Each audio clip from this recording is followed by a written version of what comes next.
Getting organized here. So this video is all about Ableton Live and MPC. So a lot of guys have been asking me questions about using Ableton and the MPC. In this video, I'm going to make a template for one. So no matter what happens, I pull a template up, I can put my MPC project in, bam, I'm getting busy.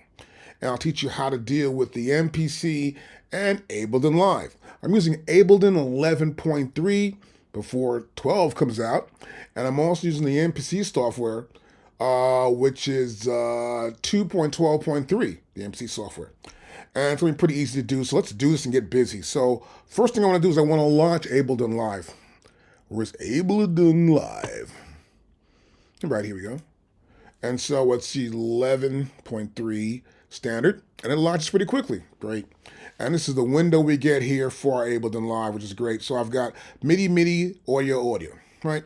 So what I want to do is work with the MPC as a plugin. So I've got plugins selected here already. It's plugins right there. And it's audio units, so I believe it's going to be right here. And here's a Kai Professional. I'll click on this. Here's my MPC software. And I want to take this and drag this in. I want to make sure also there isn't an instance of the MPC being used currently, right? Make sure it's off. It's not being used.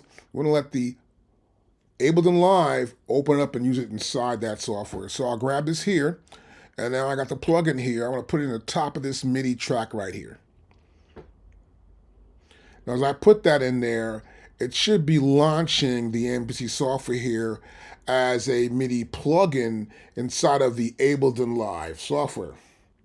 Now I've got some tracks here. I've got a MIDI track here, and I've got this audio 3, and this is 4. So these are 4 different tracks, right?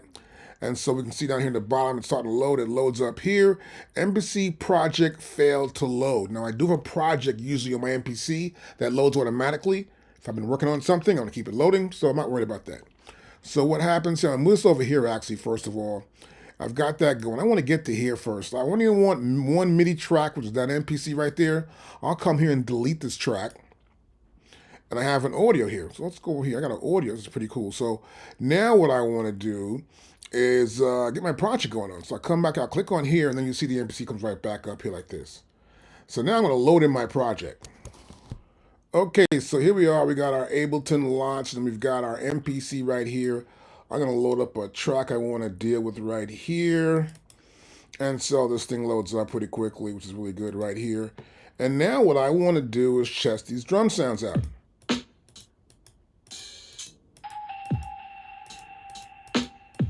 So I've got plenty of sounds here, which is great. And now what I want to do is make sure I can send these outputs where it's supposed to go. So I've got 16 different sounds.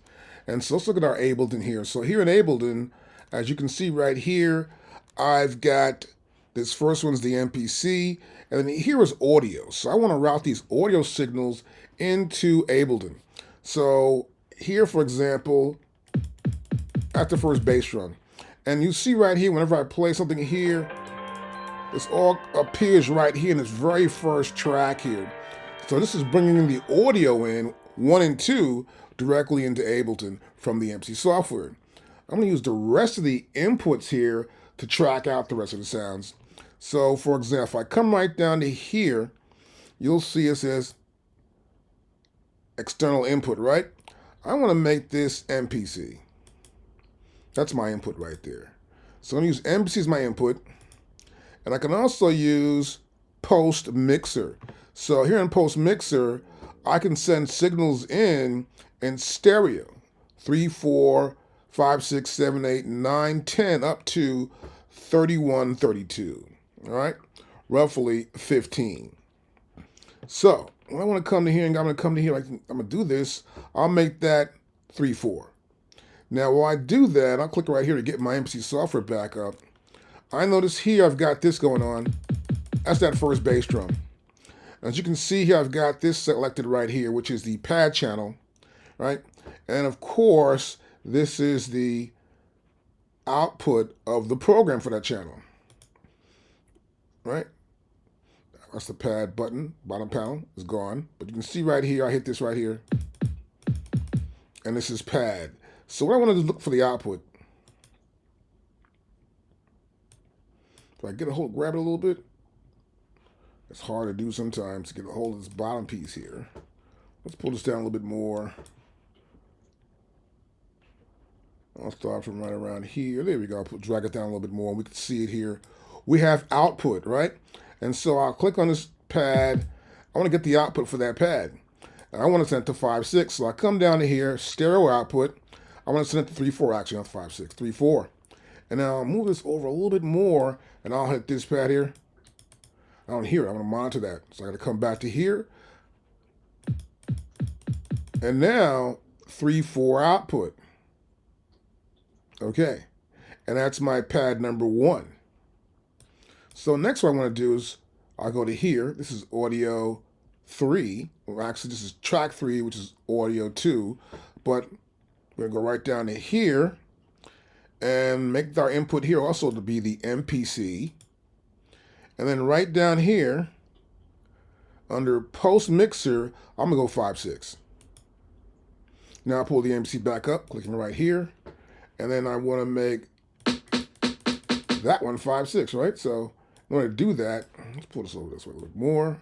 We can see it now, and I want to come into here and get it right. So, gotta get its output right. Drag it down some more. You can dragging it down. Here's the output. I'll go to here. I'm gonna go to stereo output, and it's gonna be 5.6. And I want to monitor this as well. Go to input here, hit this.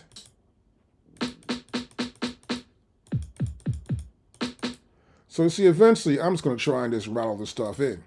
Now, what I could do is just go to duplicate, right? I would come to here, and I'd go duplicate, and that'd be like 3, 4, 5, 6, 7, 8, 9, 10, 11, 12, 13, 14, 15, right? And we'll see it says 16, but actually 15, because the first track here is MIDI.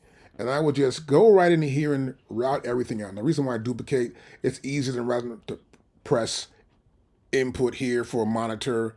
And so I come to here, it's 5.6, right? And so I got 5.6 here and 5.6 and 3.4 here. So this here is going to be 7.8. This one will be 9.10. This one here will be 11.12. And so on. So I'm going to keep adding these things in here just to get the idea of what's going on here. There's 15.16.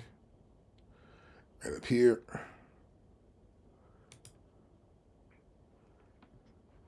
And 17.18. Right?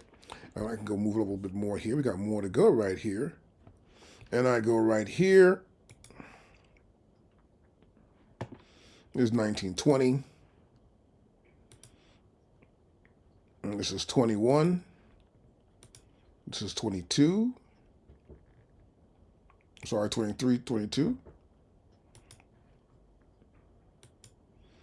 And then this is 25, 26,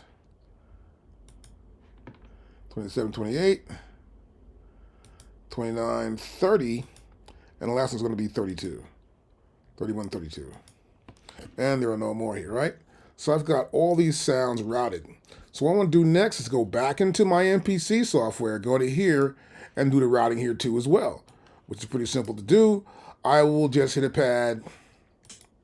I know the one was like 5, 6. I know this one will be like 7, 8. This is 3, 4. Right? And so I'll see this routing too as well here. If I go right back, right at the top, perfect. I'll come to here. We'll see it goes right there, right? And so I want to route the rest of them in that way too as well. Now, once I'm done with all this, it's going to look pretty cool. You can see it right here. I'll click this first pad here. That says 3/4. You see here it says 3/4. I go to here. That's snare drum. This is 5/6. And this snare drum's in 5/6. So everything is coordinated to every output I can coordinate them to go to. And as I do, you see that's 13/14. This says 13/14. I go to here. That's 15. This is 16. We go on and on with this. Matter of fact, let's make sure you can see this perfectly. All these tracks have been lined up, as you can see here, to specific outputs for MPC, which is kind of cool. Love how that works right now, right? And so I even get back up to here, top. I'm going to 3132. Now that's 15. That's from 3/4 up to 3132. This one is not tracked in, and will be 16 in that case. So I only have like 15 inputs I can actually use. I can track that again later on. But this is to make sure I can actually route these signals.